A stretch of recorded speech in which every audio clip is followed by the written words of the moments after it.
Hi friends, ഈ സെഷനിൽ നമ്മൾ ഡിസ്കസ് ചെയ്യാൻ ഉദ്ദേശിക്കുന്നത് കേബിൾസ് ആൻഡ് കണക്ടേഴ്സിനെ പറ്റിയാണ്. കമ്പ്യൂട്ടർ നെറ്റ്വർക്കിൽ പ്രധാനമായും 3 തരത്തിലുള്ള കേബിൾസ് ആണുള്ളത്. ആദ്യം coaxial cable, then twisted pair cable, last optical fibre cable. ആദ്യം നമുക്ക് കോയാക്സിയൽ കേബിളിനെ പറ്റി നോക്കാം. അതിന്റെ സ്ട്രക്ചർ ഒന്ന് പരിശോധിച്ചാൽ ഈ പിക്ചർ കാണുന്നത് പോലെ ഏറ്റവും ഇന്നറിൽ ഒരു കോപ്പർ വയറുണ്ട്. അതിന് മുകളിൽ ഒരു പ്ലാസ്റ്റിക് കോട്ടിംഗ് ആണത്, ഇൻസുലേറ്റ് ചെയ്തേക്കുന്ന ഒരു പ്ലാസ്റ്റിക് കോട്ടിംഗ്. അതിന്റെ ടോപ്പിലായിട്ട് ഷീൽഡ് വയറിന്റെ കോട്ടിംഗ് കാണും. ഏറ്റവും ടോപ്പിൽ ഒരു പ്ലാസ്റ്റിക് ജാക്കറ്റാണ്. ഇതാണ് ഇതിന്റെ സ്ട്രക്ചർ. സാധാരണ കമ്പ്യൂട്ടർ നെറ്റ്വർക്കിൽ ഇന്നത് ഉപയോഗിക്കുന്നില്ലെങ്കിലും കേബിൾ TV, CCTV സർവീസുകളിൽ കോയാക്സിയൽ കേബിള് ധാരാളം ഉപയോഗിക്കുന്നുണ്ട്. ഇത് 2 സ്റ്റാൻഡേർഡിലുള്ള കേബിൾസ് ആണ് വരുന്നത്. ആദ്യത്തെ സ്റ്റാൻഡേർഡ് നമ്മൾ നോക്കിയാൽ 10/2 എന്നറിയപ്പെടും. അത് തിന്നറ്റ് കേബിൾ എന്നാണ് അറിയപ്പെടുന്നത്. 10 റെപ്രസെന്റ് ചെയ്യുന്നത് 10 Mbps സ്പീഡാണ്. ബേസ് എന്ന് ഉദ്ദേശിക്കുന്നത് ബേസ് ബാൻഡ് സിഗ്നൽ ആണ് അതിലൂടെ ട്രാൻസ്മിറ്റ് ചെയ്യുന്നതാണ്. അതായത് ഒരു ഷെയർഡ് മീഡിയയിലൂടെ അറ്റ് എ ടൈമിൽ ഒരു ട്രാൻസ്മിഷൻ മാത്രമേ ബേസ് ബാൻഡ് സപ്പോർട്ട് ചെയ്യത്തുള്ളൂ. അടുത്തത് 2 എന്നാണ്. 200 മീറ്റേഴ്സ് ലെങ്ത് ആണ്. അതിന്റെ സെഗ്മെന്റ് ലെങ്ത് ആണ് ഉദ്ദേശിക്കുന്നത്. 200 റൗണ്ട് ചെയ്തിരിക്കുന്നതാണ്. ശരിക്കും അത് 185 മീറ്റർ ആണ് അതിന്റെ സെഗ്മെന്റ് ലെങ്ത്. സെഗ്മെന്റ് ലെങ്ത് എന്ന് വെച്ചാൽ ഒരു ഡേറ്റ സിഗ്നൽ ലോസ് ഇല്ലാതെ എത്താൻ പറ്റുന്ന മാക്സിമം ഡിസ്റ്റൻസിനെയാണ് അതിന്റെ സെഗ്മെന്റ് ലെങ്ത് എന്ന് പറയുന്നത്. കോയാക്സിയൽ കേബിൾ മറ്റൊരു സ്റ്റാൻഡേർഡിലും കൂടി അവൈലബിൾ ആണ്. 10/5 എന്ന് പറയും. അതിന് മറ്റൊരു പേര് തിക്നെറ്റ് കോയാക്സിയൽ കേബിൾ എന്നാണ്. ഇത് അതിന്റെ സെഗ്മെന്റ് ലെങ്ത് എന്ന് പറയുന്നത് 500 മീറ്റർ ആണ്. അതുപോലെ ഇതിനകത്ത് കോയാക്സിയൽ കേബിളിനകത്ത് യൂസ് ചെയ്യുന്ന കണക്ടേഴ്സ് കൂടെ നമുക്കൊന്ന് നോക്കാം. ഈ പിക്ചർ കാണുന്നത് പോലെ ഒരു T കണക്ടർ ഉണ്ടാകും, അതുപോലെ ഒരു ടെർമിനേറ്റർ ഉണ്ടാകും, അതുപോലെ ഒരു BNC കണക്ടർ ഉണ്ടാകും. ഈ 3 കണക്ടറിനെ നമുക്കൊന്ന് നോക്കാം. T കണക്ടർ ഈ മീഡിയയിൽ നിന്ന് ടാപ്പ് ചെയ്ത് മറ്റ് ഡിവൈസുകൾ കണക്ട് ചെയ്യാൻ വേണ്ടിയാണ് T കണക്ടർ യൂസ് ചെയ്യുന്നത്. BNC കണക്ടർ ഈ T കണക്ടറിലേക്ക് കേബിളിനെയൊക്കെ കോയാക്സിയൽ കേബിളിനെ കൊണ്ട് കണക്ട് ചെയ്യാനായിട്ടാണ് നമ്മൾ ഈ BNC കണക്ടർ യൂസ് ചെയ്യുന്നത്. ലാസ്റ്റ് നമ്മൾ ഒരു ടെർമിനേറ്റർ ഉണ്ട്. ഒരു കോയാക്സിയൽ കേബിൾ നെറ്റ്വർക്കിന്റെ 2 എൻഡിലും അത് എയറുമായിട്ട് കൊളൈഡ് ആകാതിരിക്കാനായിട്ട്, ഡേറ്റ എയറുമായിട്ട് കൊളൈഡ് ആയി റിഫ്ലക്ഷൻ ഉള്ള പോസിബിലിറ്റി ഉണ്ട്. അങ്ങനെ വരാതിരിക്കാൻ വേണ്ടി 2 എൻഡിലും ഒരു 75 ഓംസിന്റെ ചെറിയൊരു റെസിസ്റ്റർ ആണ് ഇത്. ടെർമിനേറ്റർ എന്നറിയപ്പെടും. ഈ ടെർമിനേറ്റർ ഇട്ട് 2 എൻഡും ടെർമിനേറ്റ് ചെയ്യിക്കും. ഇതാണ് കോയാക്സിയൽ കേബിളിൽ പ്രധാനമായി യൂസ് ചെയ്യുന്ന കണക്ടേഴ്സ്. അടുത്തത് ട്വിസ്റ്റഡ് പെയർ കേബിൾ ആണ്. കമ്പ്യൂട്ടർ ലോക്കൽ ഏരിയ നെറ്റ്വർക്കിൽ ഏറ്റവും കൂടുതൽ യൂസ് ചെയ്യുന്ന കേബിൾ ആണ് ഈ ട്വിസ്റ്റഡ് പെയർ കേബിൾ. നമ്മൾ ഇതിന്റെ സ്ട്രക്ചർ നമുക്കൊന്ന് നോക്കിയാൽ ഇതിനകത്ത് 8 വയേഴ്സ് 4 പെയർ ആയിട്ടാണ് വരുന്നത്. അതിന് ടോപ്പിലായിട്ട് ഒരു പ്ലാസ്റ്റിക് കോട്ടിങ്ങും നിങ്ങൾക്ക് കാണാം. ഇതുപോലെ 2 രീതിയിലുള്ള ട്വിസ്റ്റഡ് പെയർ കേബിൾ ആണ് നമ്മൾ മാർക്കറ്റിലുള്ളത്.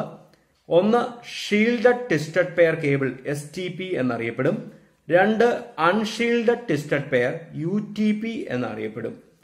നമ്മൾ സാധാരണ STP കേബിള് ഈ ഹൈ വോൾട്ടേജ് പോകുന്ന ലൈൻസ് വരുന്ന സ്ഥലങ്ങളിൽ മാത്രമാണ് അത് ഉപയോഗിക്കുന്നത്.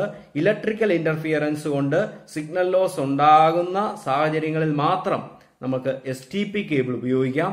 അല്ലാത്ത സ്ഥലങ്ങളിലെല്ലാം നമുക്ക് UTP കേബിളിന്റെ ആവശ്യമുള്ളൂ. STP കേബിള് താരതമ്യേന കോസ്റ്റ് വളരെ കൂടുതലാണ്. നമുക്ക് ഈ UTP കേബിള് അത് പല കാറ്റഗറീസ് ആയിട്ടാണ് നമുക്ക് അവൈലബിൾ ആകുന്നത്. അതിന്റെ കാറ്റഗറീസ് നമുക്കൊന്ന് ചാർട്ട് ഒന്ന് നോക്കാം. കാറ്റഗറി 1ഉം 2ഉം നമ്മുടെ ഇഥർനെറ്റ് ലാനിൽ ഉപയോഗിക്കുന്ന സ്റ്റാൻഡേർഡ് അല്ല. കാറ്റഗറി 3 ആണ് ഫസ്റ്റ് ഇഥർനെറ്റ് ലാനിൽ ഉപയോഗിച്ചത്. അത് 10 Mbps മാത്രമേ സ്പീഡുള്ളൂ. കാറ്റഗറി 4 വീണ്ടും നമ്മുടെ ഇഥർനെറ്റ് ലാനിന്റെ സ്റ്റാൻഡേർഡിലല്ല. കാറ്റഗറി 5 അതാണ് വീണ്ടും ഇഥർനെറ്റ് ലാനിൽ വന്നത്. അത് 100 Mbps സ്പീഡ് തന്നു. പിന്നെ കാറ്റഗറി 5E ആണ് വന്നത്. Category 5E up to 1 Gbps വരെ സ്പീഡുണ്ട്. അതിനുശേഷം കാറ്റഗറി 6 വന്നു.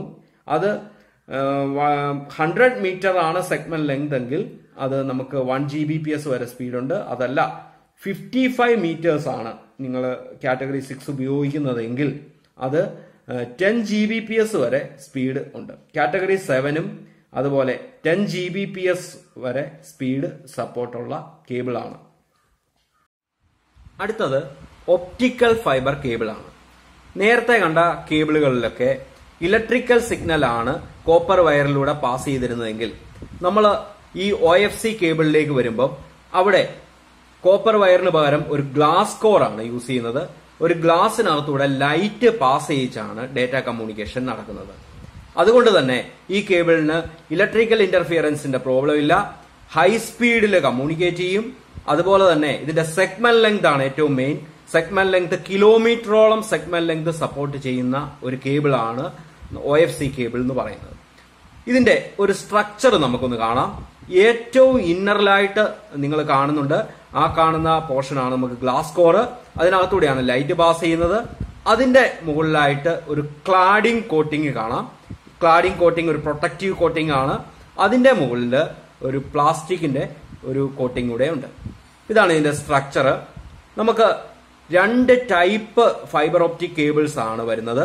ഒന്ന് എന്ന് പറയുന്നത് single mode fibre optic cable ആണ്. നമ്മൾ ഈ പിക്ചറിൽ കാണുന്ന പോലെ single mode of wave propagation ആണ് അതിനകത്ത് നടക്കുന്നത്. ഇത് ലോങ് ഡിസ്റ്റൻസ് കമ്മ്യൂണിക്കേഷന് വേണ്ടിയാണ് യൂസ് ചെയ്യുന്നത്. ഇതിന്റെ ഗ്ലാസ് കോറിന്റെ ഡയമീറ്റർ വളരെ ചെറുതാണ്. അപ്പൊ ഇതിനകത്ത് ഹൈ എൻഡ് ആയിട്ടുള്ള ഒരു ലൈറ്റ് സോഴ്സ് ഉണ്ടെങ്കിൽ മാത്രമേ ഇതിനകത്തൂടെ കമ്മ്യൂണിക്കേഷൻ നടക്കുകയുള്ളൂ. ഇതൊരു കോസ്റ്റ്ലി ആയിട്ടുള്ള കേബിൾ ആണ് ഈ single mode optical fibre cable. Around ഒരു 40 കിലോമീറ്റേഴ്സോളം സെഗ്മെന്റ് ലെങ്ത് വരെ സപ്പോർട്ട് ചെയ്യുന്ന ഒരു കേബിൾ ആണ് ഈ single mode fibre optic cable. രണ്ടാമത്തെ കേബിളിലേക്ക് വന്നാൽ multi mode fibre optic cable ആണ്. ഈ പിക്ചറിൽ കാണുന്നത് പോലെ മൾട്ടിപ്പിൾ വേവ് ഓഫ് പ്രൊപ്പഗേഷൻ ആണ് ഇതിനകത്ത് നടക്കുന്നത്. ഇതിന്റെ ലൈറ്റ് സോഴ്സ് മുമ്പ് പറഞ്ഞ ലൈറ്റ് സോഴ്സിന് അത്ര സ്ട്രോങ് ആയിട്ടുള്ള ലൈറ്റ് സോഴ്സ് വേണമെന്നില്ല. ഇത് സാധാരണ LED ഒക്കെ സപ്പോർട്ട് ചെയ്യുന്നതാണ്. ഇതിനകത്തൂടെ ലൈറ്റ് പാസ് ചെയ്യുന്നുണ്ടെങ്കിലും ഇത് മാക്സിമം 2 കിലോമീറ്റർ വരെ സെഗ്മെന്റ് ലെങ്ത് സപ്പോർട്ട് ചെയ്യുകയുള്ളൂ. പക്ഷെ കോസ്റ്റ് വളരെ കുറവാണ് മറ്റേ സിംഗിൾ മോഡുമായിട്ട് കമ്പയർ ചെയ്യുമ്പോൾ. അപ്പൊ ഇതാണ് ഈ OFC കേബിളുകളെ പറ്റി നമുക്ക് മനസ്സിലാക്കാനായിട്ടുള്ളത്.